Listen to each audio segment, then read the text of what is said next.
Hey, this is Pastor Purple. I'm just going to share a small thought with you based on my sermon yesterday. The sermon was based on Acts chapter 6 and 7, and it's on the life of Stephen. Now, what happens at the time of the life of Stephen is that the disciples are doing a fantastic job. The church is growing. People are daily being added to the number of those that believe in Jesus and are following the Messiah. And it is a wonderful, wonderful time. Except that prejudice is something that happens just when there are people around. And so there is a bit of prejudice going on, and the disciples have a really difficult decision to make. Should they continue to preach the gospel solely and exclusively, or should they split their time between preaching the gospel and helping to resolve church issues and to manage the distribution of wealth? Now, arguably, that is what we pastors have to do all the time. We have to make these sacrifices. But for the early disciples, this was a really, really hard choice for them. And so they felt it necessary to say that they were going they were going to stick to the task of preaching the gospel and teaching the good news. And so this is what they do. But they said, we're not going to leave you empty-handed. We need to appoint leaders that will help with the daily tasks of running the churches. Okay, cool, no problem. And so they appoint 7, and this is the birth of the diacony, as I like to say. It's a wonderful, wonderful, wonderful text, and the leadership, elders and diacony come into being at this point. And one of the people that they pick is Stephen. Now, the interesting thing is that they're looking for people. One of the criteria is that they have to have a good reputation, so to speak.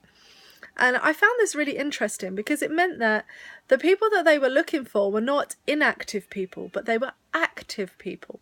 These were people who were following God's calling, God's mission, and they were going forward regardless of whether they'd been asked or not, whether they had been chosen as one of the 12 or one of the 70 or had an assigned task. These were people who were busy doing God's work. And because they were busy doing God's work, that when they needed to call somebody, they found out who to call.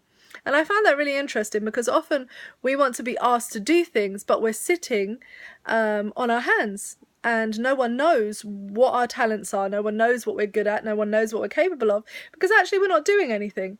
And then we get really upset when people who are busy get asked to do more things and more responsibilities, and it can get really, really kind of complicated.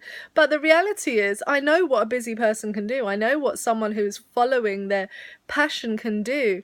I don't know what you can. And while I can ask you to do many things, my experience tells me that if you aren't active now, you probably will say no when I ask you something, because I may be asking you about the wrong thing. And so I guess it's a bit of a challenge for church-going folk to really evaluate, what is it that you're doing? Are you waiting to be asked, or are you following your passion and doing what God has placed in your heart to do, volunteering yourself in the churches where you go, your local congregations, and actually working really hard for God? Are you doing that not because you've been asked and now you have a reason to do it, but are you doing it because God wants you to do that? God wants you to follow your calling and your passion. Well, I know that that's what I've always done, and it has been a difficult road to go down, but it has been one that's taught me many lessons, and I've found great value in it. So I just wanted to share that with you today. I could probably talk for a while on this, so I'm going to end it there.